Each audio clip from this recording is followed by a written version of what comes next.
Well, good morning and welcome to Frankly Speaking here on WYDC TV Big Fox. I'm your host, Frank Acom. We are broadcasting live from the Hesselson's studio here on Marcus Street in Corning.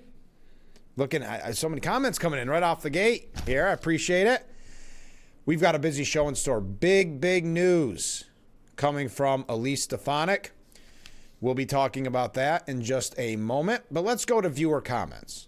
Jack writes in, Jack the sticker guy, and he says he wants to make a sticker that only says 2 Timothy 3 on it.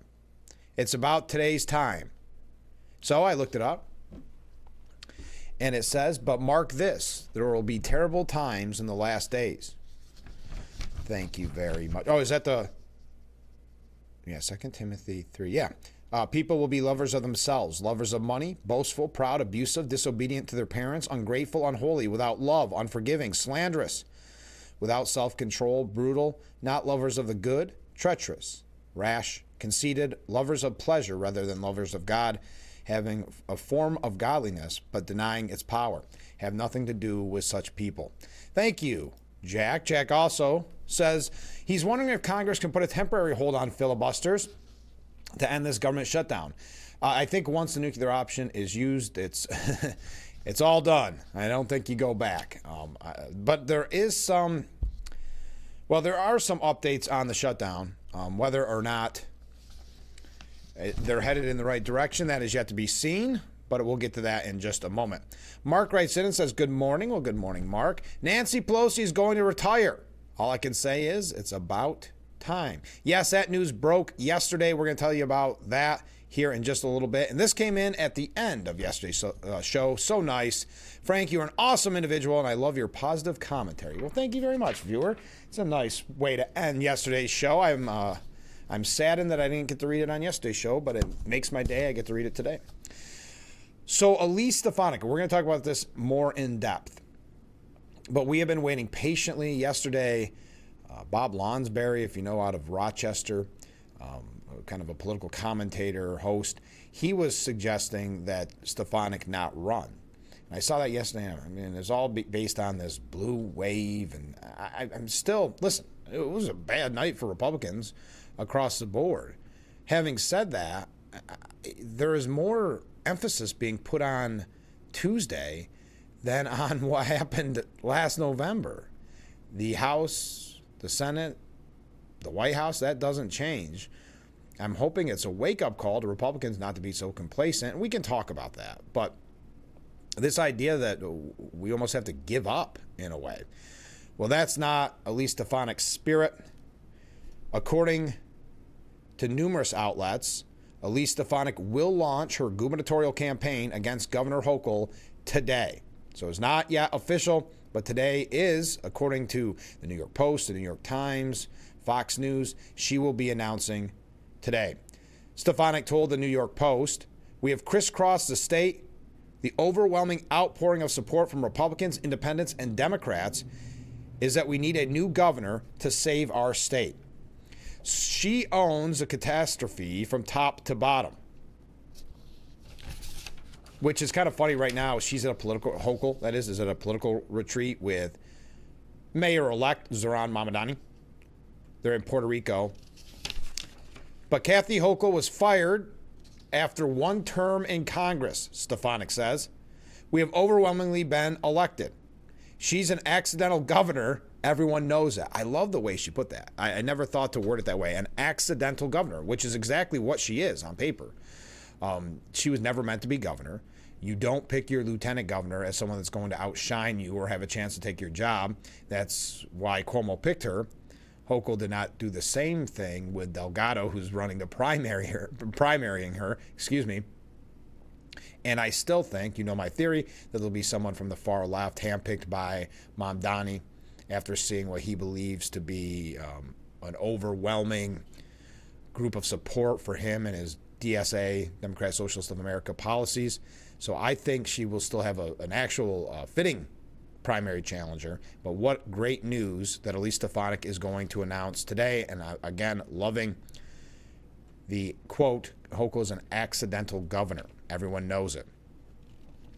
She's expected to make a highly anticipated announcement in a video. Stefanik said that her gubernatorial bid, which could make her the first Republican leader of the Empire State in 20 years, will be focused on making New York affordable and safe again. New York State is single-party Democrat rule.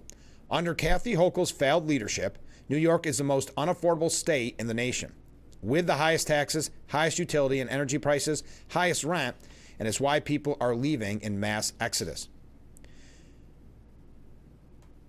She said about her soon-to-be opponent that Hochul owns this disaster mayor who barely broke 50%, meaning Mamdani.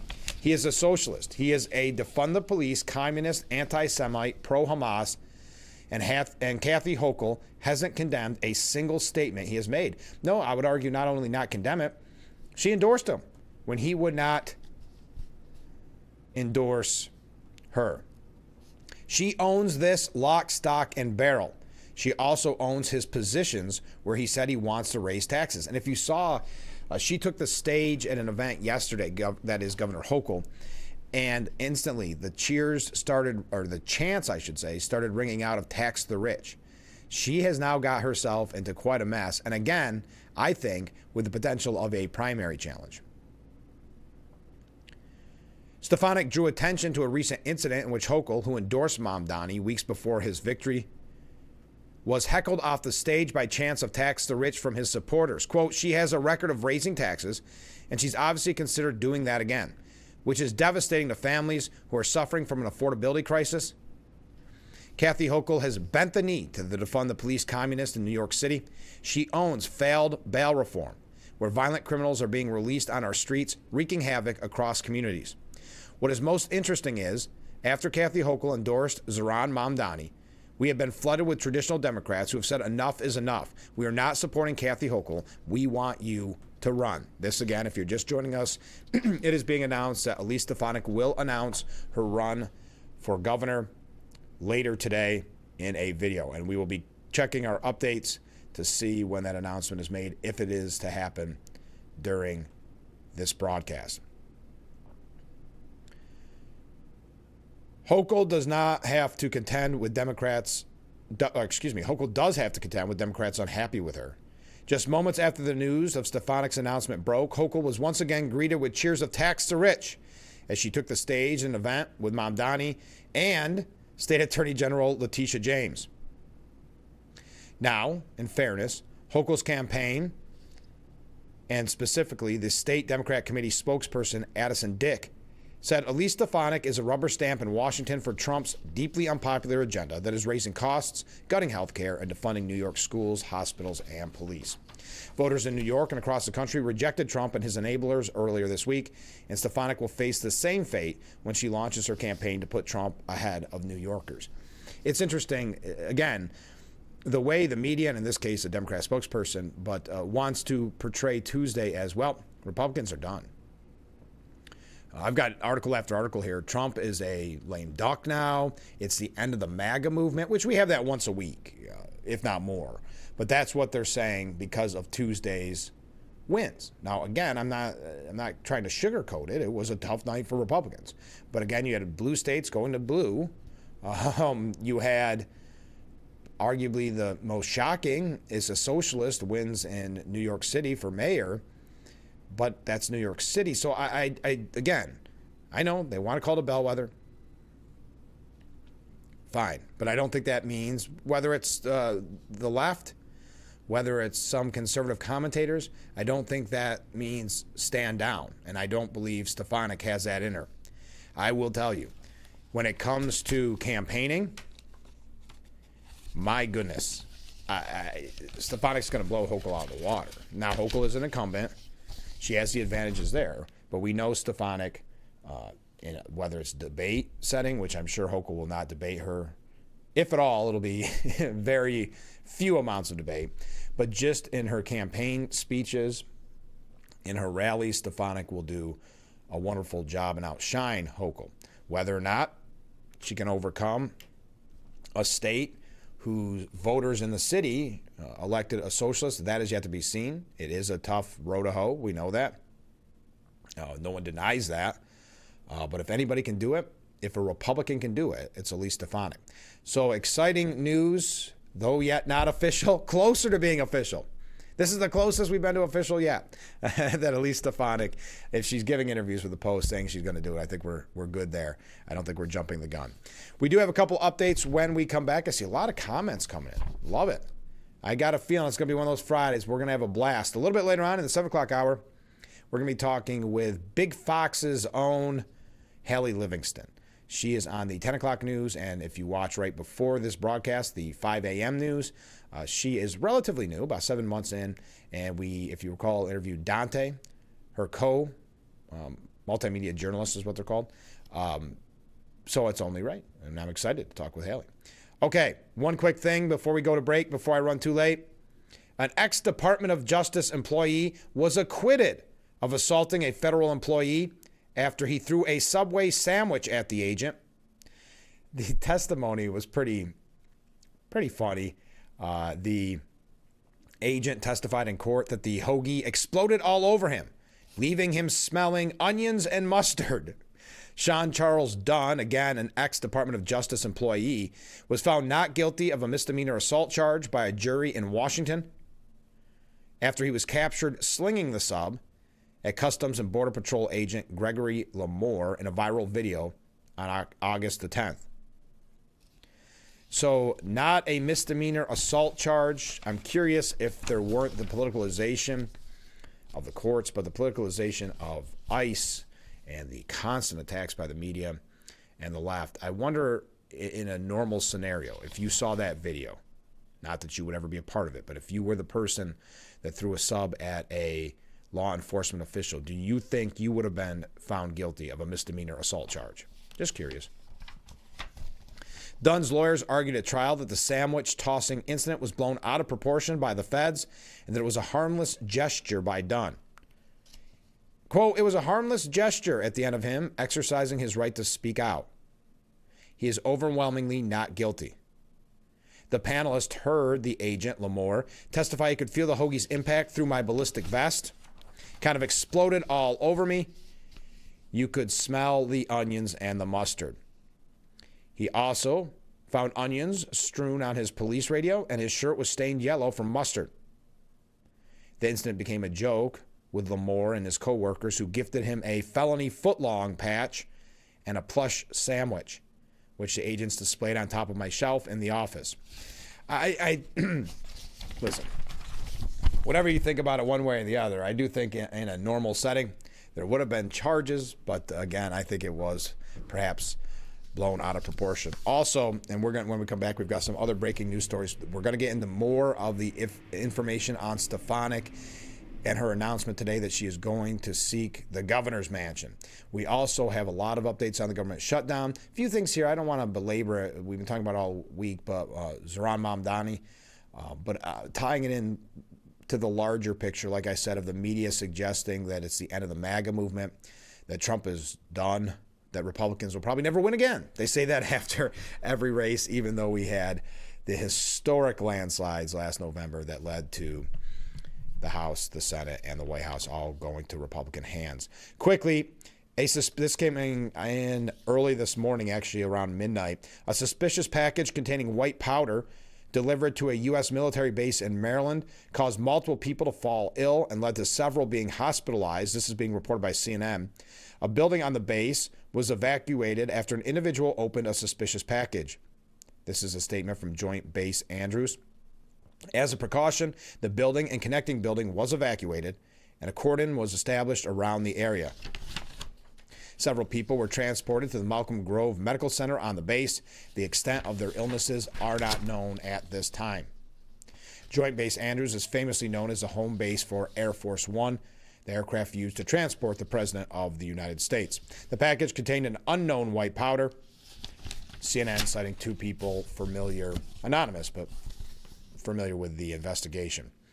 That is another update. Stay with us. Look at all of these texts. Thank you. If you're new to the program, you see that number on the bottom of the screen, 607-358-3131. You can text me at any time. I try to do my best to read all of your comments. Also, if you're new to the program, you can send in a wave or just say wave, and we add it to our wave counter on the bottom of the screen, which I see a couple more coming in already. Stay with us. We'll be right back with Frankly Speaking here on WYDC TV, Big Fox.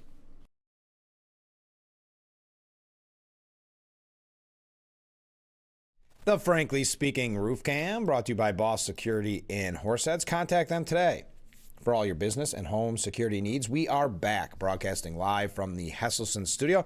Let's go to all these great comments. Good morning, Frank. Well, good morning. Didn't take long for Mamdani to start asking for people to donate to his cause. Yeah, I see that he was asking for donations. Someone mentioned that yesterday on the program. I believe I saw he was asking for $65 million to help pay for teenagers' transgender surgeries. I have not heard that. I didn't have time to check that. I think he's got. I don't remember that being a part of his campaign issues. Excuse me. But either way, I think the final part of your comment that makes sense is that the sad thing is people will actually donate for that. Kids can't vote, drink alcohol, smoke, or join the military, but for some reason, that is the one thing they can do for sure, according to the insane. Thank you very much. Comment from a different viewer. Look at the complacency of the GOP when Zeldin ran against Hochul. The GOP support was almost non-existent, and we paid for that dearly in New York. That's what worries me about this campaign against Hochul. Just like Zeldin's, it's going to be a short run and seemed rushed.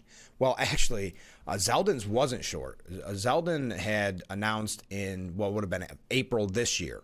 So he had from April all the way until the next November. But he didn't have the name recognition. He didn't have the financial backing that Stefanik has. So he had to do a lot more of the ground game to get his name out there. Because remember, when someone like Lee Zeldin, Stefanik's going to be a little different, but when someone like Rob Astorino, Mark Molinaro, any of our other gubernatorial candidates, they have to get their name out there, number one, and number two, they have to try to get the media coverage, and the media knows that and will not cover them. So very often they're kind of stuck with these local entities, which is not a problem, but not getting the New York City coverage, not getting the major hubs in the city to cover them. So I don't think that'll be a problem for Stefanik. So that's a unique aspect to this race. But I agree with you. Zeldin's support, though he did very good and nothing to knock,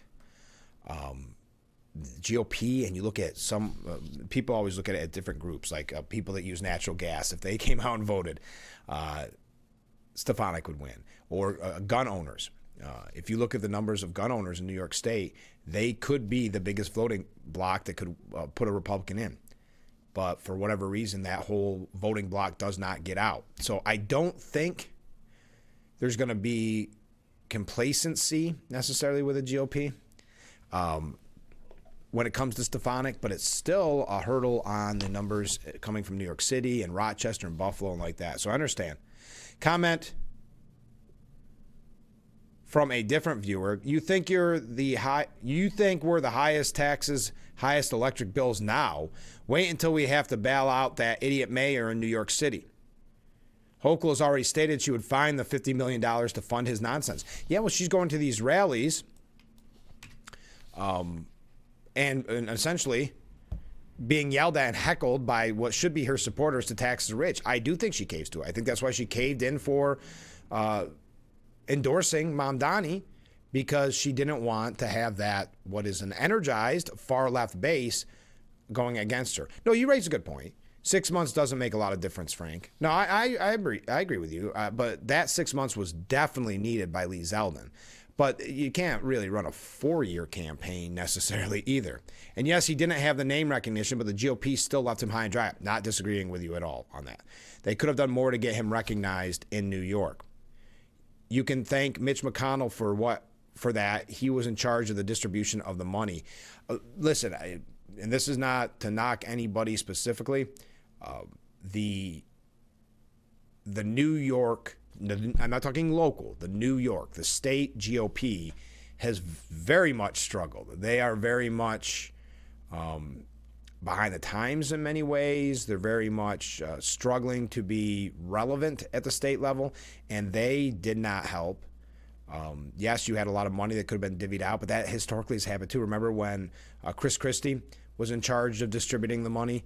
from some Republican association to gubernatorial candidates, and he didn't give any to, I believe at the time it was Mark Molinaro, I believe. Might have been Rob Astorino. But either way, yes, we've got to get our act together. The one thing that I really like about Stefanik is she isn't going to sit back and just say, hey, could you give me some money? I'm not doing great fundraising. She already has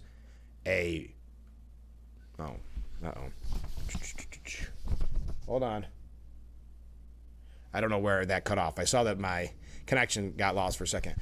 I don't know how much is in Elise Stefanik's war chest, but she is not going to wait for the state GOP or other GOP organizations to help her. She is going to fundraise. She is an amazing fundraiser. So she's not going to leave anything on the field. So, yep, sorry. It was buffering for quite some time. Sorry about that. That was a internet connection issue. But no, I appreciate your point, viewer. All right, comment from a different viewer. Here's the thing, Frank. You can change the governor, but you can't change the legislature by changing the governor. It's still a one-party rule that can stop a new governor in their tracks. Here's why I'm going to disagree with you on that. Also, I think that I don't think you should give up because of that. Even if, except at a complete face value, you shouldn't give up hope and try to not have a Republican get in elected office, number one. Number two, she does have the power, just like Hochul has, where even some extreme bill comes through the Senate and the Assembly, and she leaves it on her desk, doesn't sign it, vetoes, whatever. Stefanik would have to deal with a legislature that is Democratic. There's no doubt. I do not disagree with you on that. But it is still a kind of a roadblock to the extreme agenda. It's still, they will have to come to the table to negotiate with the executive. So it would be huge. It would not be inconsequential if she won. It would change a lot. I'm not saying everything in New York would change overnight. I'm saying it would make a very big difference. When we look at budget session or season, or the session, doesn't matter, and we talk with Phil Palmisano, or we talk with Tom O'Mara or Chris Friend or whoever, and we talk about some of these radical, for instance, here's one example. Remember the banning of, 500 cows? You can have more than 500 cows. It was 500 or 700, doesn't matter. And you say, that's wild. And then you go, that's never going to happen. And then you think, well, maybe it could. That's how crazy it is in Albany. You will have kind of that stop there with Governor Stefanik. So I think it would make a major change in New York, and quickly. Comment from Mark. Now, wait a minute. They blame Trump for not doing things the first day in office. Now Mamdani promised the world in the first day, and now he's on a political vacation with Hochul. Give me a break. Well, Mamdani is still mayor-elect. Let's give him... Let's let him give the world to everybody after January, whatever day it is they get sworn in. Then he can give the world to everybody. But no, I appreciate your sentiment, Mark. Comment from a different viewer. Yes. I think yes just is in reference to Elise Stefanik. It is being reported she is going to announce her gubernatorial run later today. And finally, to wrap up this segment of viewer comments, but keep them coming in. They're all great. Even if I don't want to sound critical of any of them. It's just a couple things that I'm not positive about or whatever. Good morning, Frank. Good morning. I like this one. I got my Hochul inflation check. Congratulations. I'm still waiting for mine. In the words of W.C. Fields, I spent 50% of my money on alcohol, women, and gambling. The other half I wasted. Great quote from W.C. Fields. So underrated. Very often I find myself putting on a W.C. Fields movie and being blown away. It is hilarious still to this day. And you just don't hear him talked about the way he should be. Not to get on that tangent, but I love that line. I'm going to quote it again. I spent 50% of my money on alcohol, women, and gambling. The other half I wasted. Perfect. Thank you. I'm glad you got to enjoy your $200 check. Keep these great comments coming in. We're having a blast on this, I can't believe it, this Friday edition. What a fun week we've had. By the way, to that W.C. Fields quote, I know you received $200. I'm wondering what everybody's doing with their check, if you've received it, how your life has changed with these untold riches. But did you see, not to knock you down a peg, did you see that Tesla did approve Elon Musk's pay package? $1 trillion compensation plan?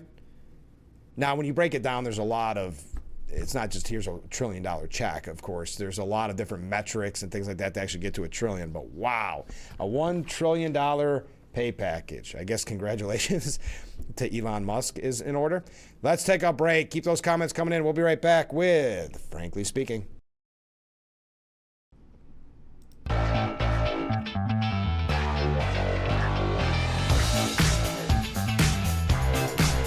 The Frankly Speaking Roof Cam, brought to you by Boss Security in Horseheads. Contact them today for all your business and home security needs. We are back, broadcasting live from the Hesselson studio here on Market Street Recording. Let's go to some viewer comments. And yes, Hochul has more support because Trump is there, but it's a tough haul. Oh, absolutely. There's no denying that. If I sounded differently, I apologize. Cuomo won governor in New York 3 times, winning an average of 7 out of 62 counties. Oh, I know. It's not going to be an easy one, but I think when it comes to Republicans, she is our best hope. I don't know, and you correct me if I'm wrong. Can you think of a name with the money? I know people have thrown around one of the Trump kids, something like that. Maybe, but I still think Stefanik, with her fundraising expertise, we've seen the hearings that she's held with specifically the Ivy professors and presidents and deans and others. The one she had with Hochul, remember that one? She is going to be a formidable candidate, but I'm not suggesting by any means this is a shoo-in. No, I agree. And I'm not saying Stefanik winning wouldn't be big. This legislature is, we'll say, just crazy. Yes. Again, agreed. Yeah, no, I agree. Comment from a different viewer. No. Oh, okay. Yes. This was in when I asked about the subway sub being thrown at the ICE agent. I said in a different time, if it wasn't so political because it was an ICE agent, would you get in trouble for doing it? That person commented, yes, we would get in trouble for doing it. And I apologize because it just said yes. I thought it was in reference to the next topic I was on, which was Stefanik. So I apologize. I did not realize that was the only question I had asked at that point. We got a lot of moving pieces going on the show. Sometimes it's hard to catch up with all the great comments I receive. So no harm, no foul, I hope. The comment from a different person. The guy should have saved part of the money, and this is in reference to the W.C. Fields quote, should have saved part of the money for the federal taxes he's going to have to pay on that $400. Yes, you got to save that. I haven't seen one yet, so I don't know what it looks like, but save your receipt, if you will, because you're going to have to put that on your taxes. I got mine too, this viewer says. I went out and got a strip steak for me and my wife. That's not a bad way of spending it. The rest we paid this month's electric bill, or at least part of it. Thank you very much. That's not a bad way. Nice little meal. Appreciate it. Oh, a couple quick updates before we take another break, but I see great comments coming in. Kazakhstan has joined the Abraham Accords. Blessed are the peacemakers, of course. President Trump posted on Truth Social, I just held a great call between the Prime Minister Benjamin Netanyahu of Israel and President Kassam-Jomart Tokayev of Kazakhstan. Kazakhstan is the first country of my second term to join the Abraham Accords, the first of many. This, again, I'm quoting President Trump. This is a major step forward in building bridges across the world. Today, more nations are lining up to embrace peace and prosperity through my Abraham Accords. We will soon announce a signing ceremony to make it official, and there are many more countries trying to join the club of strength. So much more to come in uniting countries for stability and growth. Real progress, real results. Blessed are the peacemakers. Okay. Yesterday, Melania Trump was named Fox Nation's Patriot of the Year for her global children's advocacy work. If you missed that ceremony, the Patriot of the Year, this is the 7th annual, hard to believe, Fox Nation Patriot Awards. Also, Erica Kirk, we had mentioned this would happen. Erica Kirk accepts the Charlie Kirk Legacy Award, honoring her husband, vowing to never stay silent. Charlie would always tell myself and others that America's worth fighting for, and it is, always will be. It's not how I'm saying it that's upsetting people. It's the fact that I'm saying the truth that's upsetting people, she said. So I wanted to pass that along to you. Yes, Mark had mentioned it at the beginning of the hour, and look how many updates that we haven't even got to the big announcement yesterday. Nancy Pelosi announcing that she will not seek re-election to Congress after nearly 40 years in Washington. 85 years old. And there was still speculation that she was going to run for another 2-year term. Chuck Schumer has to be looking at this and going, oh, why, Nancy? Because he is kind of lumped in that group, and he is not very well liked by his party right now. He did not endorse Mamdani. He has been called not powerful enough when it comes to the resistance, that he's out of touch, that he's kind of the old guard. So I'm sure he's watching this closely. I don't need to read all of Pelosi's statement. So her congressional career is coming to a close after 38 years. She said, "I say to my colleagues in the House all the time, no matter what title they had bestowed upon me, Speaker, Leader, Whip, there has been no greater honor for me than to stand on the House floor and say I speak for the people of San Francisco." The Clintons sent out a statement over X saying, "Throughout her remarkable career, Nancy Pelosi has been one of the most effective leaders ever to serve in the United States Congress. Thanks to her masterful abilities in both policy and politics, millions of Americans are living better, healthier, more opportunity-filled lives. Her service has changed America forever, and we owe her a profound debt of gratitude. Congratulations on a job well done, my friend. Best wishes for an impactful final year in office and a happy, healthy, fulfilling requirement." That was Bill Clinton. Hillary posting, "There will be so many things to say about the legendary Nancy Pelosi's transformational tenure in Congress, but for now, let's start with thank you, Madam Speaker." Always so over the top. This is an interesting one. Of course, she made a fortune for herself. We all know that. But it's also interesting because they're saying moving away for the next generation. You do that after 38 years. You do that at 85 years old, and that's to be praised. I would say the next generation could have been, after half of those 40 years. Trump was not as congratulatory as the Clintons, for lack of a better word. Trump saying the retirement of Nancy Pelosi is a great thing for America. She was evil, corrupt, and only focused on bad things for our country. She was rapidly losing control of her party. I'm very honored she impeached me twice and failed miserably twice. Nancy Pelosi is a highly overrated politician. I can't believe how many we'll say, Pelosi outlets, like the CNNs of the world, they proudly put the photo of her up, ripping up the president at the time, again today, President Trump's State of the Union speech in such a childish, and really, when we talk about the pettiness of politics anymore, really striking the biggest blow early on with how petty she became when she ripped up the State of the Union, all for the attention on her, all for some type of showmanship. If you recall, at the first impeachment, Pelosi gloated, "The president is impeached for life regardless of any gamesmanship on the part of Mitch McConnell. There's nothing the Senate can do to ever erase that." That's why I like that Trump owns it. I'm proud that she impeached me. Trump continued, "She's a sick puppy in my opinion. She really is. She's got a lot of problems." All right, there you go. Now, Trump was not the only one cheering on her retirement. National Republican Congressional Committee Chairman Richard Hudson said that radical socialist Zohran Mamdani takes over the Democrat Party, and even Nancy Pelosi has had enough. Meanwhile, Democrats quickly hailed Pelosi. Hakeem Jeffries calling her the greatest speaker of all time. All right, there we go. The breaking story. Imagine, though, I kind of love how the news cycle works anymore. That is a major story after 40 years, but kind of buried quickly on because of all the other, for instance, government shutdown, these type of things. So we'll talk about it when we come back. That is the government shutdown. Stay with us. We'll be right back with Frankly Speaking here on WYDC TV, Big Fox.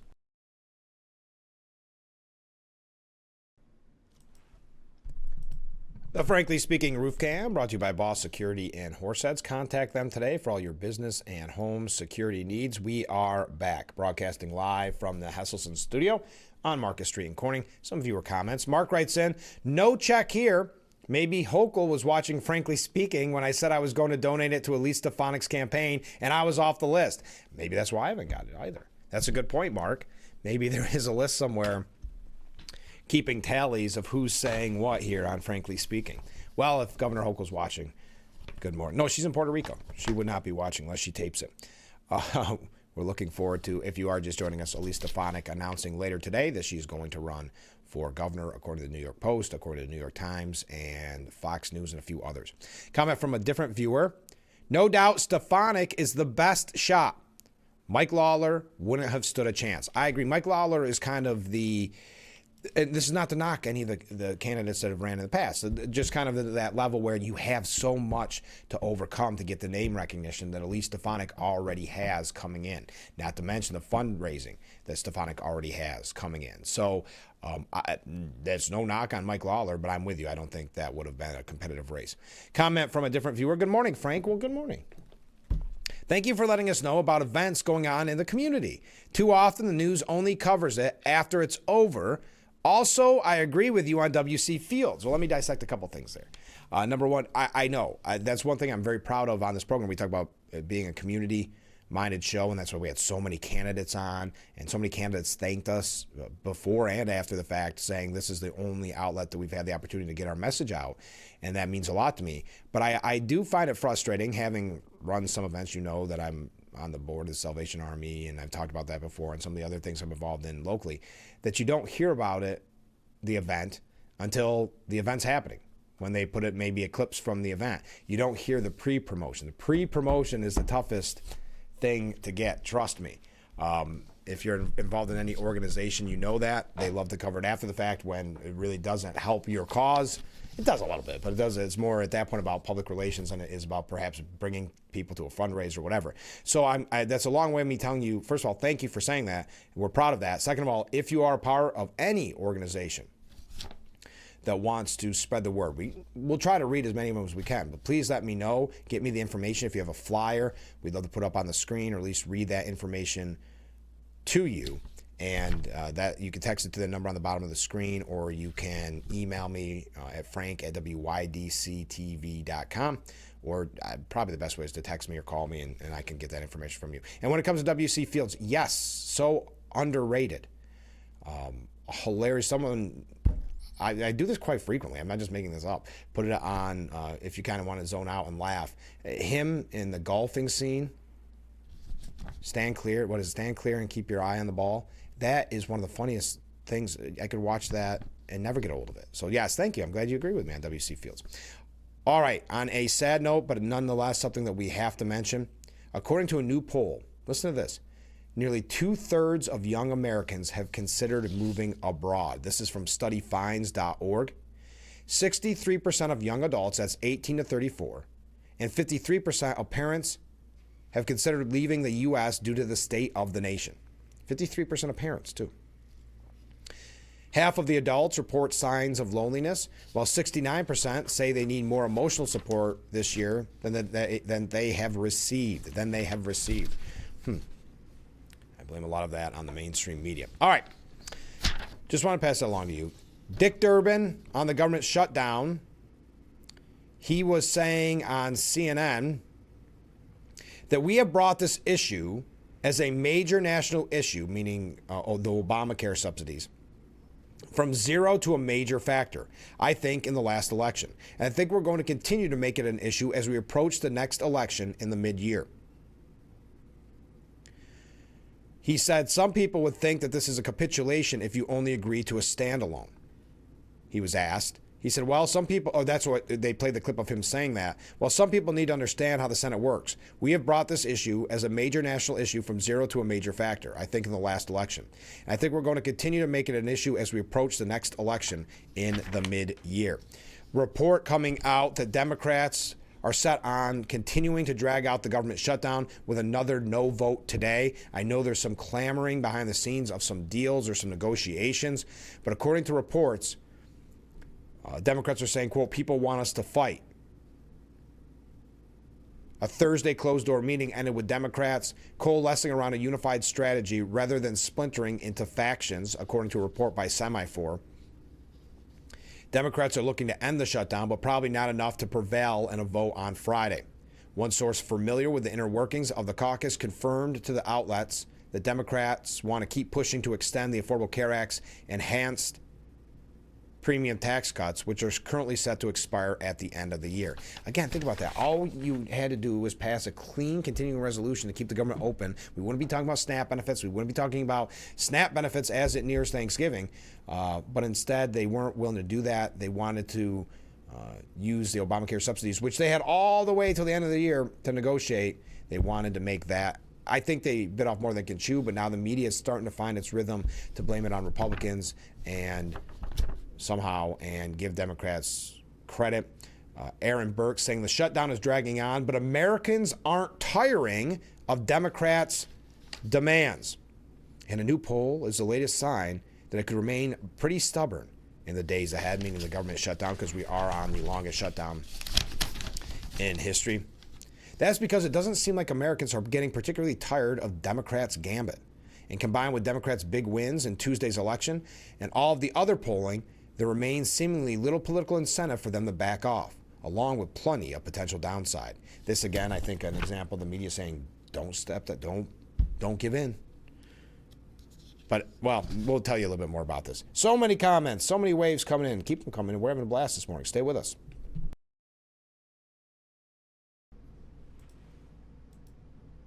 The Frankly Speaking Roof Cam, brought to you by Boss Security and Horseheads. Contact them today for all your business and home security needs.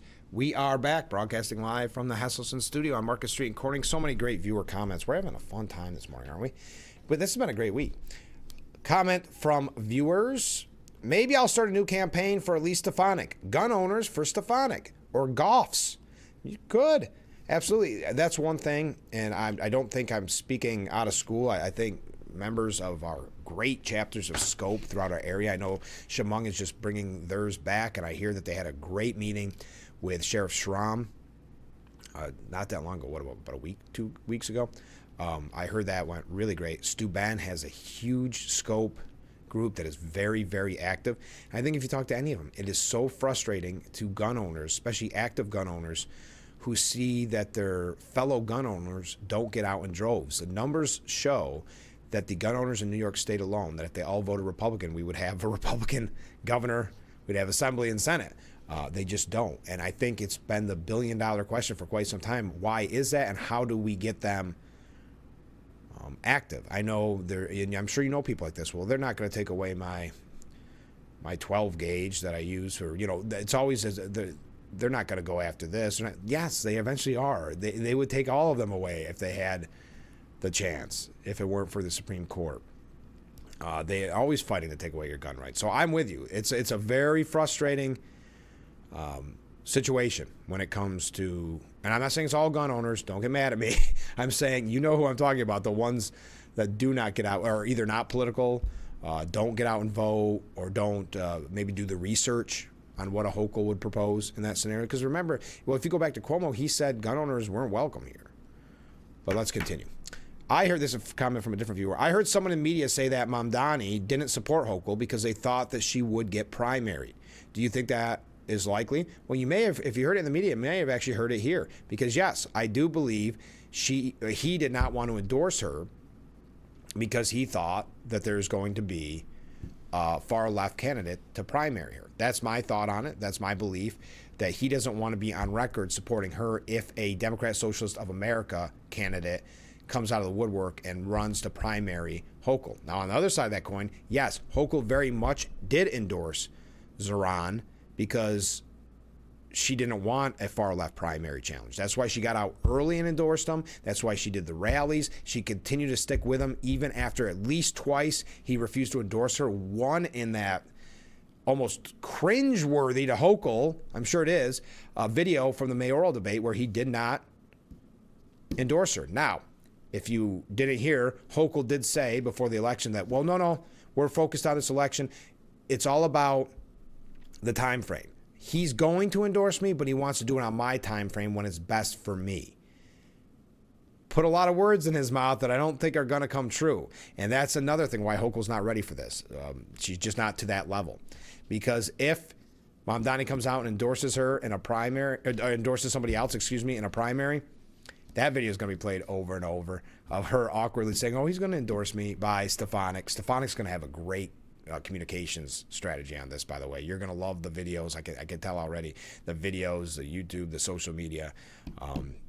She's very good at that. But yes, I do believe someone will primary, someone from the Democrat Socialists of America, probably a viable candidate in that group, because they're going to think, well, the popularity of Mamdani is going to transfer over, and it may in the Democrat Party. I'm not denying that. Hochul could very much lose in a primary by a Mamadani-like character.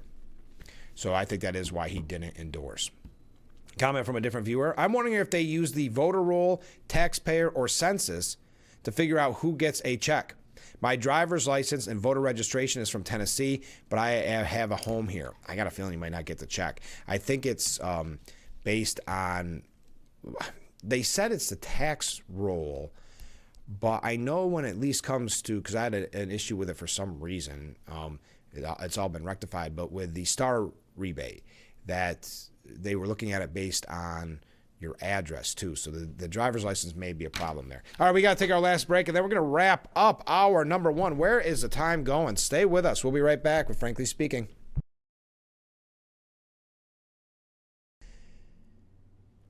We're back, broadcasting live from the Hesselson's studio here on Marcus Street in Corning. This question from a viewer coming in, and Jack, this is for you. Someone asks, why in the world would someone from Tennessee move to New York State?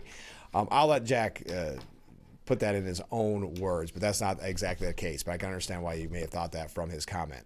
Okay, quickly, before we wrap up this hour, because I don't want to... It's weird right now with the government shutdown. Mary Catherine Ham and Lauren Stewart from Fox said Democrats are holding the government hostage in an extended government shutdown over temporary COVID-era Affordable Care Act subsidies that were meant to make health insurance cheaper or free for millions of Americans during the pandemic. But like most pandemic relics, the cost of these subsidies far outweighs any potential benefits. Rather than forcing an extension of the temporary bumped-up subsidies through the spending bill, policymakers should allow them to expire at the end of the year and focus instead on health care reform that actually helps patients. Yeah, but here's the problem, and why Democrats know that they're going to make ground on this, because the media is not going to tell you about these subsidies. They're not going to tell you what they mean and what they are, and of course, as some go to illegal aliens, these type of things. Now, the Senate will vote on full-year funding bills for the U.S. military construction, Veterans Affairs, and food stamp benefits, among other spending items, in the latest bid by Republicans to lure centrist Democrats into voting with them to end the record-breaking government shutdown. That is according to the New York Post, breaking last night. Senate Majority Leader John Thune told Republicans in a closed-door meeting Thursday that the funding provisions for military construction and the Department of Veterans Affairs and Agriculture will be tacked on as an amendment to the stopgap measure, already rejected 14 times by all but 3 Democrats.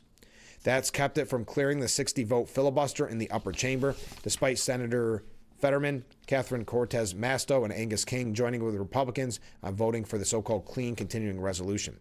The revised bill, which also includes a full year spending to operate the legislative branch, will extend funding for other sectors of the government beyond the November date, though it's unclear whether that will be pushed into next year.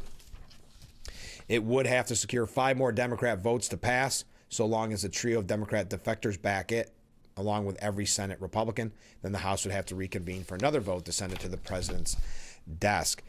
But according to Fox News, it's not an agreement, just a plan, but the political ice which the frozen lawmakers have and close the government for 37 days is softening just barely. There seems to be some indication of a thaw, said Senator Richard Blumenthal. Let's face it, both Republican and Democrat lawmakers are skittish about the shutdown. They're agonizing about aviation. There's increasing worry among bipartisan lawmakers about federal workers not getting paid, and of course, emergency food benefits as we near Thanksgiving. Everyone wants a deal, however, no one knows where to find one. Any agreement will be about the math, but lawmakers are locked into this shutdown box and can't find the combination to escape. So we'll see if the Senate, who's going to vote today on a full year funding for military construction, the VA, and SNAP, if that will start the process. I have my doubts. It sounds like Republicans are unified. All right.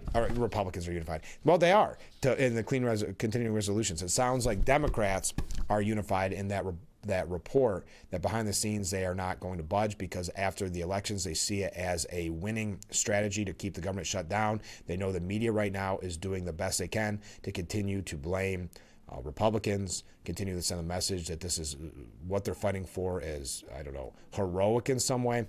But anyway, I'm out of time. We're going to talk about Stefanik when we come back. Stay with us. This is Frankly Speaking here on WYDC TV, Big Fox.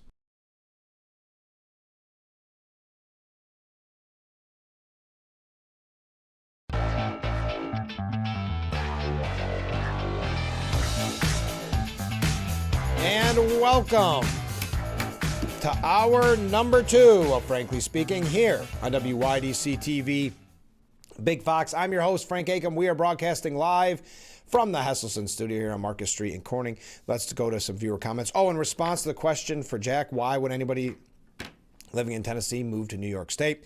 Jack responds, I actually moved to Tennessee, but I have a summer fall income property in Elmira near my family. So there you go. You know, he actually did kind of the opposite. He realized how bad New York was and moved to, I'm putting words in his mouth, but then realized he wanted to move to Tennessee. All right. And Jack writes in, I rarely miss an episode of Frankly Speaking, even from my other house, even in Tennessee. Thank you, Jack. We appreciate it. All right, coming from a different viewer. Good morning, Frank. Well, good morning. Don't forget, not all gun owners are on the conservative Republican side. Great point. I know several people who are quote-unquote hunters, which are very far into Democratic Party. Oh, absolutely. You may be referring to Tim Walz, the former vice presidential candidate. Remember that, Hunter? But no, you're exactly right. And even they're not a one-party voter or one-issue voter either. I mean, even if they are voting Democrat, because I think there's an assumption sometimes that all gun owners are going to vote for the person who is most open to gun rights, and that's just not the case. That may not be their biggest issue, and they side with the Democrats. I totally agree, but I'm just saying on paper, the numbers would show that they would overwhelmingly, if they voted Republican, they would overwhelmingly put Elise Stefanik into the governor's mansion. But you're right. There's no reason whatsoever to assume that all gun owners, I know myself, to your point, I know a lot of gun owners that are definitely not Republican, maybe have never voted Republican. So you raised a good point. I'm glad you made that, made me preface that. I appreciate it. Okay, so if you are just joining us, it is being announced by numerous outlets that Elise Stefanik is going to launch her campaign to challenge Governor Hochul later today. It is expected to be announced via video. And this is going to be a political battle, one that even the New York Times admits will be fierce. A spokesman for Ms. Stefanik would not comment about her plans. Good for Stefanik. So she doesn't give the plan. She doesn't give up any information to the New York Times, but the New York Post, she almost does a sit-down interview and tells them everything about her campaign, and we read that at the 6 o'clock hour. But people familiar with her intentions were not authorized to discuss them and caution the timing could still change. So here we go. It's going to be very interesting to see once she declares how this will unfold. Stefanik will officially launch her this is coming from Fox News now, long anticipated campaign for governor today. Stefanik saying to Fox News, it will be very, very soon, and people are very excited. There's an outpouring of support from Republicans, Democrats, Independents all across our great state. Many Democrats who previously supported Kathy Hochul are lining up in support. She continues to call Hochul the worst governor in America. I like the quote that she used earlier, the accidental governor, because she is. There was no intention for her to ever be Hochul to be governor. She also blasted Hochul's endorsement of Mamdani. People are looking for strong common sense leadership to check on this radical insanity that we're seeing play out in New York City. And Zohran Mamdani as a tax-hiking, defund the police, anti-Semite socialist. Yeah, she's going to link. And it could be very, very effective. It will be if New York City starts suffering under the rule, and it could happen very quickly with some of his policies, of Mayor Mamdani. Now, keep in mind, the last time a Republican won the gubernatorial race was Pataki, of course, back in 2002. And if you look at Hochul, she was a former lieutenant governor that took office when Cuomo resigned. She then did defeat Lee Zeldin by just over 6 points in 2022 to win a full 4-year term. But Zeldin's showing was the best by a Republican gubernatorial nominee since Pataki won back in 2002. Meanwhile, Trump, who lost New York by 23 points in the 2020 presidential election, trimmed his deficit by 10 points last November, which is huge. Again, I think this is so funny. Hochul, a moderate Democrat from Buffalo, is facing a primary challenge from Antonio Delgado in a very rare move by a lieutenant governor to primary challenge a sitting incumbent. I still think there could be another primary challenge. I do. A far leftist. I believe that. I think that's why Mamdani is waiting. But people are very concerned about affordability, and I have a strong record of delivering for families, said Elise Stefanik. She said that Hochul has made New York the most unaffordable state in the nation. We have the highest taxes, the highest energy prices, the highest utility prices, the highest grocery prices, and rent that continues to skyrocket. Democrats notched double-digit victories this week in New Jersey and Virginia. It led many to speculate that Stefanik might not enter the race. I saw that some political and again, whatever you think about political pundits in general, but I saw some saying that this should make her steer clear of the gubernatorial race. But Stefanik said you have to have a vision and you have to put forth policies to make your state affordable again. We are going to win the affordability message because Hochul's record is making it the most unaffordable state in the nation. So there you go. That is the big story. Now, I don't know what this means. Bruce Blakeman, we mentioned this to you yesterday. Bruce Blakeman, after his big win in Nassau County as their executive, said he was going to explore a run for the governor. I hope this discourages him. I mean, I think from the beginning it's been said there will be no primary. That's one of the reasons why Lawler dropped out. He could do a lot of damage to his reputation if that's the direction he goes. So it'll be interesting what Bruce Blakeman ultimately decides. Okay, speaking of New York, and yes, a couple quick announcements. We're going to be joined here just a little bit by Fox News's Hallie Livingston, our Big Fox News at 10 and at 5 o'clock. I realized a while ago we had an interview with Dante, and it's only fair that we have Hallie on, and I'll tell you a little bit about the news and what goes into our Big Fox News at 10. I want to thank the viewer who said that we bring up local community events ahead of time so people can go, not bring it up after the fact. But we have a couple of those that I want to mention just quickly. Don't forget that the Corning, where is it now, Frank? There it is. The Corning Area Community Concert Band will be holding their 50th anniversary celebration this Sunday. It is absolutely free. We had that interview with Tina Sosha earlier in the week. It's this Sunday at 3 at the Corning Museum of Glass Auditorium. And also I want to remind you the Rockwell Museum sent us the information to all our veterans that watch this program. Thank you for your service. And I try to bring as many veterans updates as I can. Well, the Rockwell Museum is honoring veterans and active military with complimentary admission in the whole month of November. Also, it's not too late. I talked with her yesterday, but Elisa Trosha joined us earlier in the week to tell us about her Adopt a Veteran program. And what happens is you Venmo her. I think it's, I know I see it right here, $25. Include your name and a personal message, and she puts together these amazing gift baskets and takes them to the Bath VA. She's going to do that on Veterans Day, but today is the last day to make the donation so she can purchase the supply. So if you are interested, just go ahead and text me. I will get you her Venmo information. It is at Elisa-Trosha, but without spelling it all out there, if you want to donate to be a part of that Adopt a Veterans program to honor all those who served, just let me know and text that number on the bottom of the screen and I will get you that information. All right. Now, we got a lot of comments coming in. We'll get to those in just a moment. So as we mentioned, Governor Hochul now looking as if she'll be facing a challenge from Elise Stefanik and a challenge, in my opinion, from her own party, who now feels very empowered to go further socialist by the win of Zohran Mamdani. She was at an event with Zohran and Letitia James, and when she goes to get on stage, chants broke out of tax the rich. Now, remember her excuse the last time that happened? She thought they were saying, let's go Bills.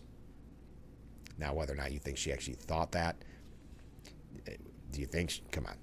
But now, because she said that, is this going to be a trend wherever she goes? Because it will not be helpful to her.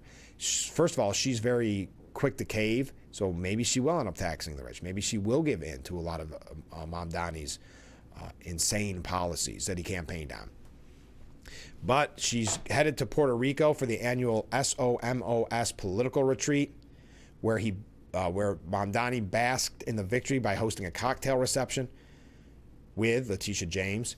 Chants of tax the rich broke out as Governor Hochul took the stage at the DC 37 union event that had to be moved outside the El Cabri Hilton to accommodate the more than 200 attendees. Hochul said, "The more you push me, the more I'm not going to do what you want." That was her joke.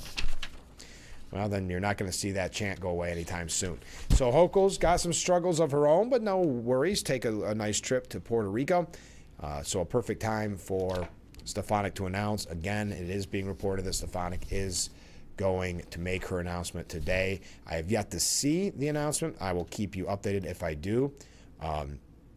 Wait a minute. Here we go. Yes, Stefanik launches her video from the ashes.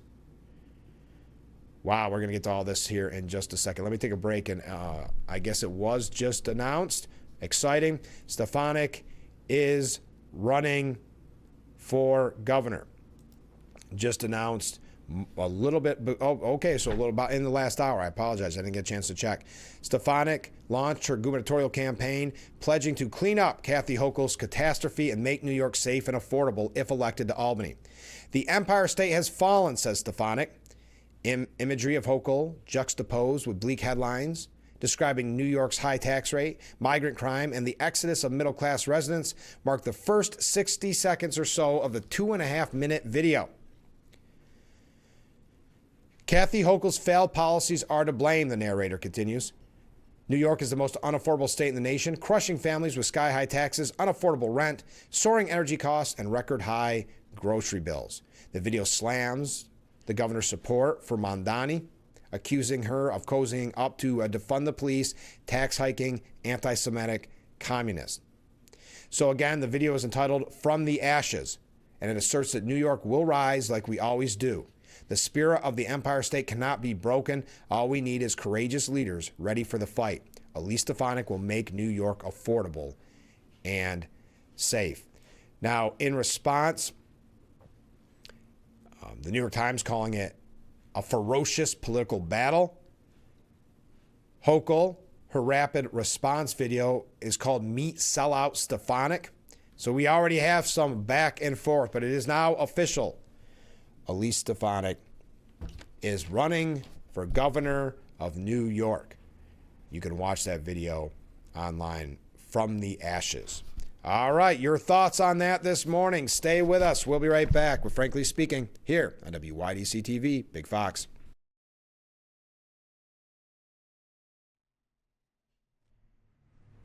The Frankly Speaking Roof Cam, brought to you by Boss Security in Horseheads. Contact them today for all your business and home security needs. The breaking news this morning, Elise Stefanik has announced that she will be running for governor. Very big news. So we got some comments in reference to that and some other things we've been talking about this morning. Coming up in about 5 minutes, we're going to talk with our friend Haley Livingston from Big Fox News at 10. You can learn more about her. Okay, I'm wondering if Hochul's staff calculated the exact amount to give out to put people into the next tax bracket. It may be a huge windfall for the state. No, that would be funny, though. I think you're giving Hochul too much credit. But yeah, everybody gets bumped up by their $200 check. They're the only ones that get it. That would be funny. Tim Walz, the Democrat gun owner who didn't even know how to load the gun he posed with. Pretty scary stuff. Yes, that's, of course, why I mentioned it. That was so uncomfortable. Didn't know how to load his gun, the awkwardness of it. And remember, he was sold to us as the alpha male. Comment from a viewer, don't forget that Trump will not be financing New York City. You're right. And that's not, that doesn't help Mamdani either. All right. A comment from a viewer, announcement for veterans. I know we have a lot of veterans that watch this program. I think it's on the 11th of November that Topps Market is offering an 11% discount with supporting documentation. So I looked it up just to get a little more information. Yes, this Veterans Day, November 11th, Topps will honor an 11% discount off of a total order to all veterans and active military personnel who shop at any of our locations. That's a great deal. Thank you for passing it along. I love to support our veterans and get that information out to them. Thank you.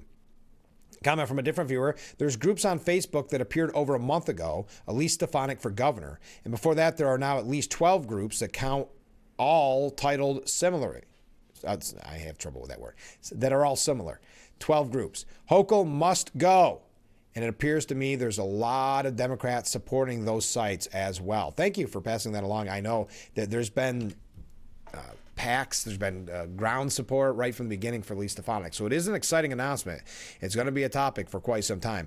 Mark writes in, that is awesome news that Elise Stefanik is running. You go, girl. Thank you, Mark, for writing that. Yes, this is a big one. Elise Stefanik making it official this morning, right in the 6 o'clock hour, with her video from the ashes, taking on Hochul. We'll see how Hochul handles. Listen, Lee Zeldin did a great job against Hochul. But Lee Zeldin didn't have the name recognition Lee Stefanik did, so this is where it gets interesting. But as I said, there were some quote-unquote Republican pundits who were suggesting after Tuesday's election that she doesn't get in, that she shouldn't get in. Excuse me. I don't understand that mindset, that because of that election we give up, essentially. And it also ignores what happened last November. In 10 months, you're saying that the whole world changed because the whole country changed because 2 blue states stayed blue? And you had New York City vote in a Democrat, yes, a socialist Democrat, but I don't quite understand the reasoning. So Hochul is planning what you could call an emergency plan to keep Trump out of New York.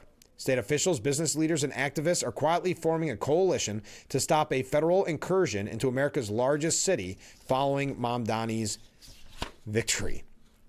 New York City is quietly preparing for a Donald Trump takeover of the country's largest city. A wide range of New York's most prominent civic leaders have for weeks been meeting behind the scenes to plan for the possibility of Trump sending in the National Guard or any other federal agents into New York City, according to multiple top elected officials. All right, let's talk about Mamdani for a moment. But again, if you want to talk more about Stefanik, you know this is a huge topic. Just announced that she is kicking off her gubernatorial race.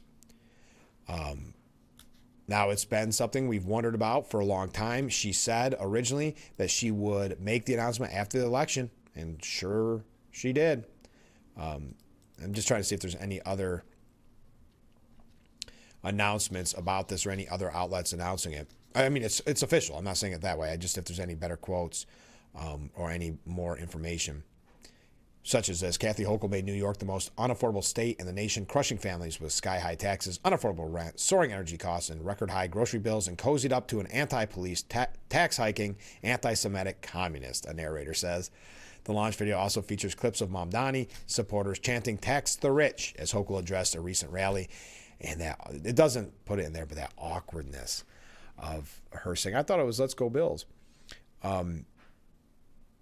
So Stefanik is the first high-profile Republican to launch a campaign, and she's been weighing a run for governor for months. She said back in April that she would announce her decision after the elections following Mike Lawler's announcement that he would not run for governor. I hope and time will tell what Bruce Blakeman's thoughts are on this, but I think he no longer pursues a run for governor. At least I hope not. I know he's excited about his win for Nassau County executive, but let's leave it at that. We'll see. Also, remember, for whatever it's worth, Hochul does have a primary challenger in Delgado, her lieutenant governor. How am I doing on time? We got to take a break because we've got Hallie Livingston from Big Fox News at 10. She's going to be joining us here in a few minutes after this break. Stay with us. We'll be right back with Frankly Speaking after this.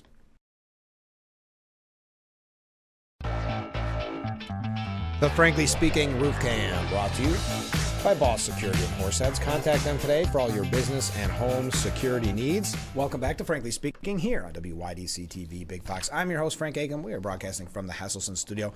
And in that studio this morning, we have Hallie Livingston, multimedia journalist for Big Fox News at 10 and now at 5. Thanks for being on the show. Thank you so much for having me, Frank. I really appreciate it. How long have you been with our news? It's been quite a while now, hasn't it? 7 months. Around 7 months. I moved here in March, so yeah. How do you like the area? It's definitely very different from where I'm from. I'm from like a very rural part of Pennsylvania, so the rural part's there, but there are major differences. I grew up on a farm, so. Oh, well, there you go. Oh, there are farms here, right? Yeah. But you're in the Elmira area, right? Yeah. Yeah. So tell us a little bit about your background, since you mentioned you're from rural Pennsylvania. What got you kind of into this lifestyle of a multimedia journalist? So I guess when I was a kid, my nickname was Haley Storm. Okay. And ever since I was like 9 years old, I wanted to be a meteorologist. Oh, okay. Because I thought the name. I thought you were going to say WWE. It sounds like a No, WWE name. no, I'm not strong enough for that. But I wanted to be a meteorologist, and so I remember one Christmas my dad bought me everything a meteorologist would want. Okay. We had the outside little How many things is that? Yeah. Yeah. And then obviously I went to, college to, study journalism, study media just in general. And I just kind of liked the nonfiction aspect. I always liked, watching movies, but I really liked covering real life things. I did a lot of documentaries in college, so when it came to finding a job, I just wanted to start somewhere. Sure. Did some research, did some looking around, and I found this available. Yeah. So I kind of just took the opportunity, and I was like, I'm going to start here, and I'm going to work my way up. What caused you to kind of shift from meteorologist to the hard-hitting news? I realized how hard it was to be a meteorologist. Yeah.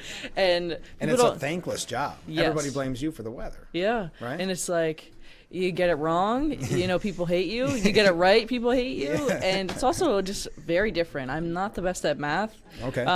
And that requires a lot of math. I'm sure. And so I was like, I don't know if this is the right path for me, but we can go in a similar route, And have you enjoyed doing the news so far? Because I'm sure you got a lot of practice in college in various ways. That's what colleges are for.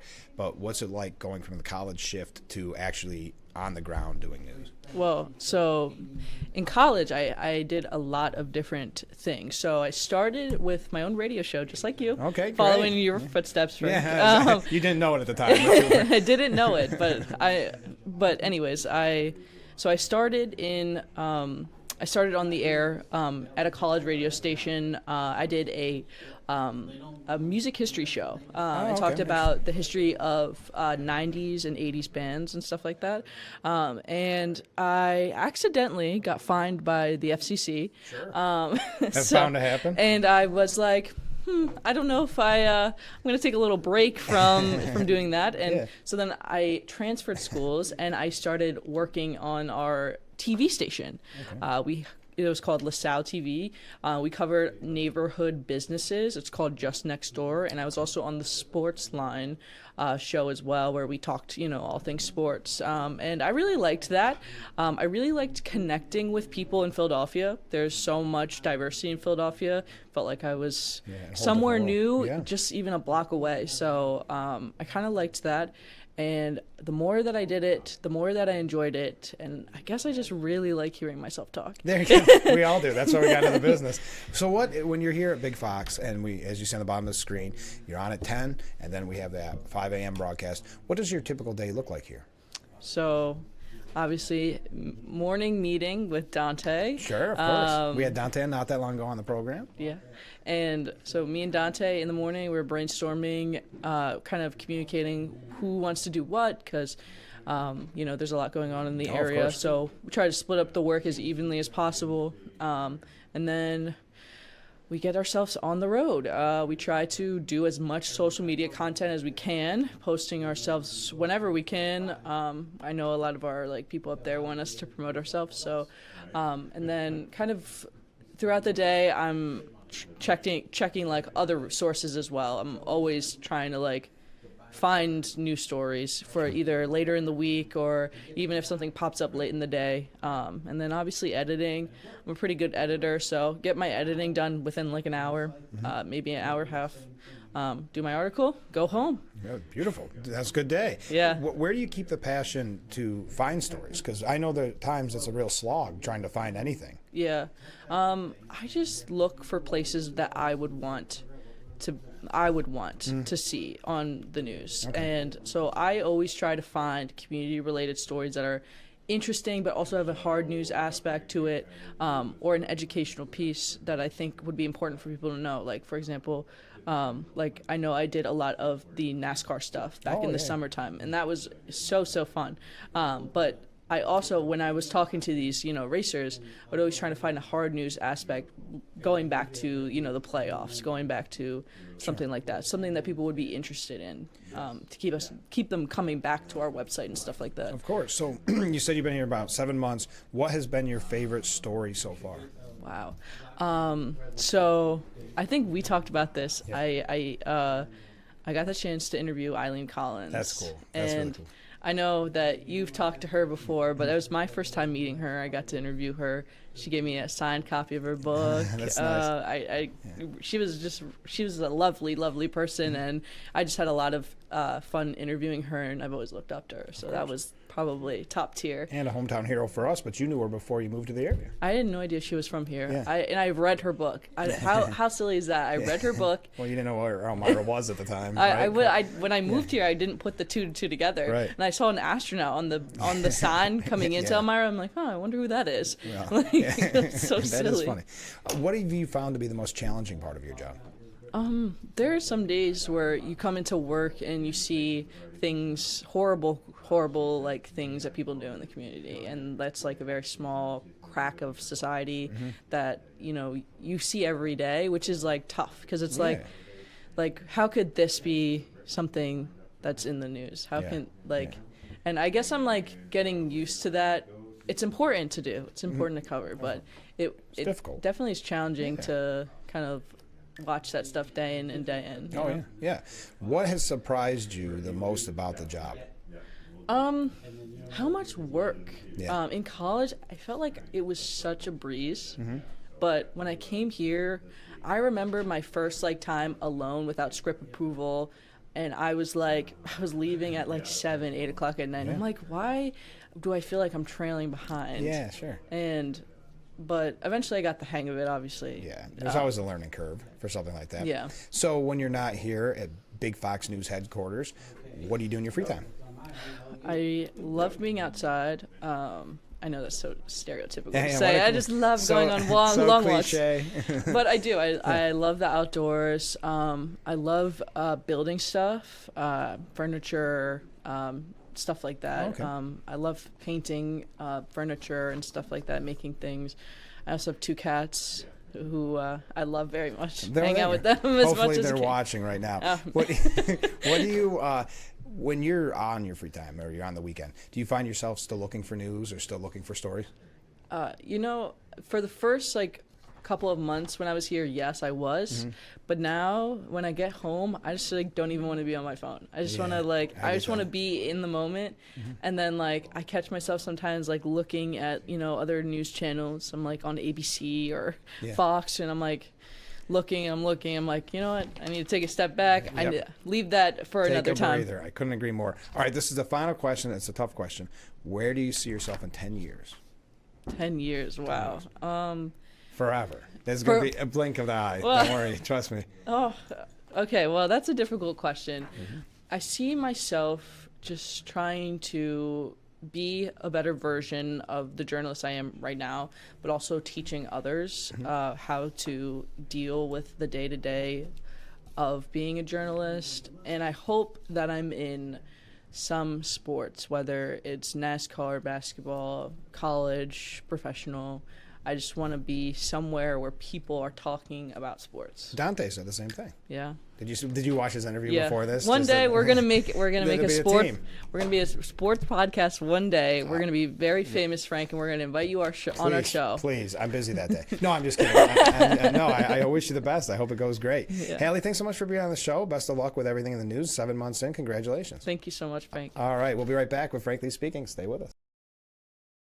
The Frankly Speaking Roof Cam, brought to you by Boss Security in Horseheads. Contact them today for all your business and home security needs. We are back, broadcasting live from the Hesselson studio here on Marcus Street in Corning. Thank you to the viewer who commented. Yes, we did have Elisa on earlier this week. She has that Adopt a Veterans program where she does gift bags for our veterans that she drops off at the Bath VA on November 11th. If you want to be a part of that, it's not too late. Today is the cutoff. You donate $25, put your name on her Venmo and a message that you'd like to send to the vets. If you're interested, go ahead and contact me. I'll get you her Venmo information. Okay, let's get some comments from different viewers. Let's see here. Oh, hey, this is a nice one. Haley is a bright light. I hope that all of her dreams come true. Very nice. I will pass that message on to Haley. Comment from a different viewer. I just watched From the Ashes. If you're just joining us, Elise Stefanik has declared that she's going to run for governor. Her video to make the announcement is called From the Ashes. So this viewer says, I just watched From the Ashes. Great and truth-filled video. In it, there was a street that looked exactly like Market Street. Oh, great. I can't wait to watch it. I'll have to see if it is Market Street. I should know what it looks like by now. Comment from a different viewer. The survey results where you mentioned how many people considered leaving the country is quite troubling. Yes, what was it? 63% of young people and 53, somewhere around there, don't quote me exactly, but 53% of their parents have thought about leaving the country. Somewhere along the way, there are many who can't seem to be thankful. You don't even have to go out and get your own groceries if you can't or you just don't want to. Everything can be delivered to your door. America will always have its problems, but it's still the best place to live on the planet. I couldn't agree more. I suppose that they're free to go. There seems to be many who are waiting to take their place. Another great point. Thank you for that message. That's a very powerful message. Thank you. Ken writes in, the reason that the Democrats are saying the election was a landslide, a blowout, a blue tsunami, a referendum on Trump, or whatever other wording they chose to parrot, is that they want to try and propagandize the sheeple that may be in the bubble and reinforce the dedicated sheeple into thinking that the country is turning a hard left, so that when the midterms get here, they will all vote with the flock. That's a good point, Ken. And unfortunately, what we saw from some of the quote-unquote pundits on the Republican side out there, I think they have been duped as well. Some saying that Stefanik shouldn't run because of Tuesday's results. They want this to be the biggest landslide in political history. And again, I'm not downplaying what happened on Tuesday, but you had blue states go blue. You had New York City vote for a Democrat. Granted, remember, he was still on the ticket as a Democrat. Granted, he's a socialist. I'm not saying that with extreme policies. So that is, I guess, is that supposed to be what shows the power of the Democratic Party? Does that mean that all Democrats are going to go socialist? I think that's a fair question. But that's supposed to be this biggest landslide. And we're supposed to ignore what happened 10 short months ago, a little over 10 short months ago, when Republicans took the House, the Senate, and the White House in a landslide victory that saw Donald Trump not only win the Electoral College, which is the only way to win it, but also, just as a fun fact, the popular vote. So I'm with you. I think, Ken, that they do want people to think, well, it's all over but the shouting for the midterms. But keep in mind, sadly, there are Republicans that are buying into that logic, that are saying things like, well, it's all over. You know, Trump's a lame duck. And I have so many examples of that. Look at some of these headlines to Ken's point. Where is it? Trump enters his lame duck era. According to Politico, Republicans are starting to contend with the fact that the president will soon be gone and they'll be fending for themselves. The Los Angeles Times reports, is this the beginning of the end of the Trump era? Moderate Democrats in New Jersey and Virginia, who campaigned on bread and butter issues, outperformed their polling in Tuesday's victories. Some in Republican leadership saw a silver lining in an otherwise difficult night on Tuesday. Okay. Anyway, and a lot of what the media is doing is they're trying to bring up this, and I'll be honest, I'm not even following it, because these people that they call conservative influencers, I don't even think are conservative influencers. At least they're no one that I've sourced out in the past, and they're saying how radical they've become, and I would agree with some of the things that I've read. I'm not going to name names because I don't want to give them the soapbox, but they're saying that there's all this infighting, and it could be the end of MAGA. They're blowing these type of things out of proportion, just like they blew the wins on Tuesday out of proportion. I'm not saying, in no way am I trying to spin it and say that Tuesday was a great night for Republicans. I'm not. But it is, again, nothing like what happened last November. And we have a full year. But the media is going to harp on this for the next year. Keep that in mind. And they do want you, if you're in that bubble, to go out and say, yes, we're going to vote for the socialist. If you're not, they're hoping that Republicans get to the feeling where it's such a lost cause, like we saw a little bit from some of those pundits, not the pundits I mentioned there, but some other pundits in the state, that they want to think it's a lost cause. So why even go out and bother? The midterms are over already at this point, practically. Why even go out and bother and vote? That's what they're hoping for. So thank you, Ken. Thank you for all the great comments. Oh, just purely for your own viewing pleasure. Cuomo and his backers, get this, burned $65 per vote. And in those numbers include 13.3 million wasted from Bloomberg. Wow. Cuomo garnered just under 855,000 votes. That amounted to the would-be power brokers spending $65 per vote. They would have been better off probably sending the money directly to the voters. Meanwhile, independent committees that included backers such as the Working Families Party dropped a relatively paltry $16 million to either support Mamdani or go after Cuomo. Mamdani snagged a little more than 1 million votes, making their investment come in at $15.81 per vote for the winner. I just thought that number was very interesting. Now, Mamdani surges ahead as Schumer risks finding himself left behind. I think we've already seen that. I think Schumer is left behind. Now, we know he wasn't going to endorse Mamdani, but at the same time, he has been considered kind of anti-resistance. He's kind of the Andrew Cuomo, the old guard. All these people in the Democrat Party who have been in leadership for so long, and then Democrats look around and say, wait, we lost huge to Trump. What are you doing here, and why aren't you fighting Trump? That's what we see. The rise of New York City's mayor-elect comes at a complicated moment in the career of Senator Chuck Schumer, who's in danger of looking out of touch with the prevailing energy back home. He is out of touch. That's why the government is shut down. He wants to look like he's somewhat a face of the resistance, and he just doesn't have it. Jon Stewart a few weeks ago picking on him, talking about the fact that he just reads these statements and these strongly worded letters. Karine Jean-Pierre, KJP, said the Democrat Party leaders made a big mistake by not endorsing Mamdani. Of course, she's getting a lot of attention for her book, which I guess has been kind of disastrous attention, and I guess the book is not that good. Though she was excited about Mamdani's victory, even though didn't she just recently say she left the Democrat Party because of how they treated Biden?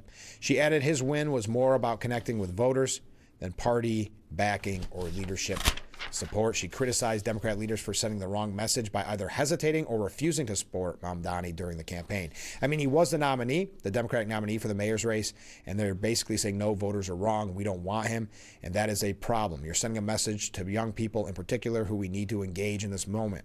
And I thought it was a mistake. I think it was a big mistake that leadership didn't get behind him. I thought it was a big mistake that they turned their back on him because he did it the right way. And there's something to be learned by the way he campaigned. All right. We got to take a break. We got a couple of quick things about Mamdani. But the big story of the morning, Elise Stefanik declaring she is going to face, in what New York Times is calling, a fierce battle with Governor Hochul. The fact that the New York Times calling it a fierce battle shows that there is some concern about the power of Elise Stefanik, how good she is at fundraising, getting her message out. I think there is something to be said there. This is going to be a very memorable gubernatorial race. But stay with us. We'll be right back with Frankly Speaking here on WYDC TV, Big Fox. The Frankly Speaking Roof Cam brought to you by Boss Security and Horseheads. Contact them today for all your business and home security needs. We are back broadcasting live from the Hesselson studio. Let's go to some viewer comments. Good morning, Frank. Well, good morning, Rick. How are you? Given Tuesday's results, maybe Trump will stay home and work on fulfilling his campaign promises. It's difficult to do the globetrotting all the time looking for an award. He did lock down a new plane, though, and he'll try to use that when his term is over. Thank you. Continuing. I'm sorry.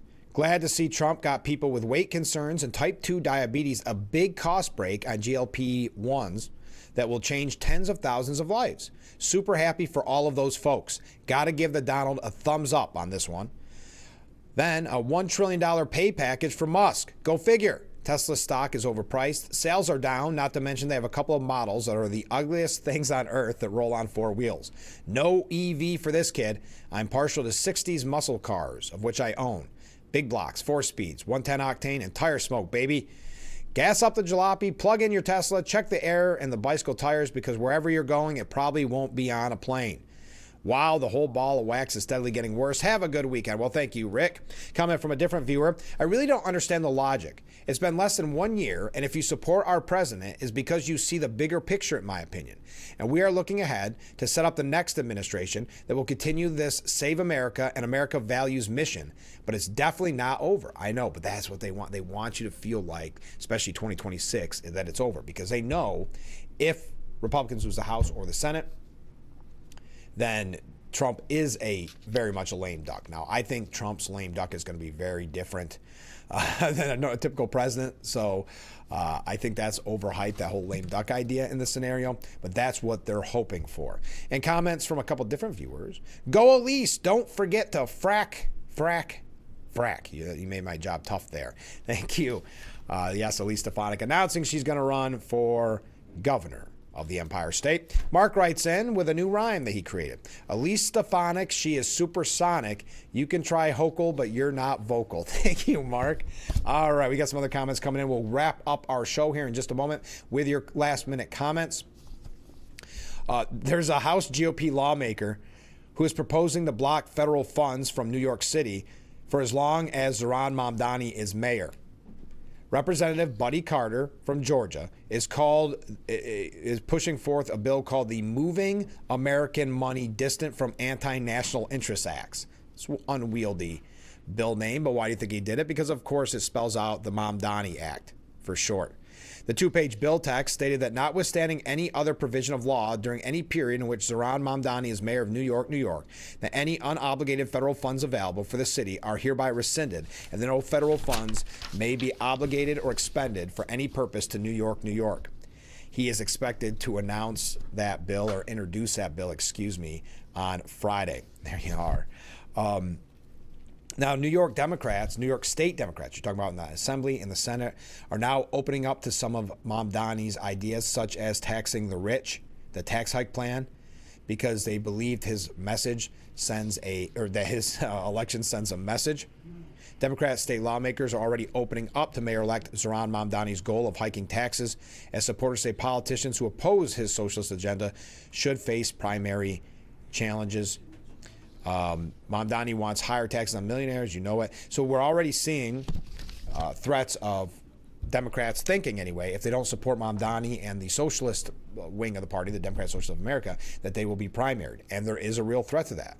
That's how AOC, she beat out an old guard representative. The same with Mamdani beating out Cuomo. So you could see, and that's why my thought is there will be a Democrat Socialist of America candidate, and a potentially effective one, running against Kathy Hochul in a primary.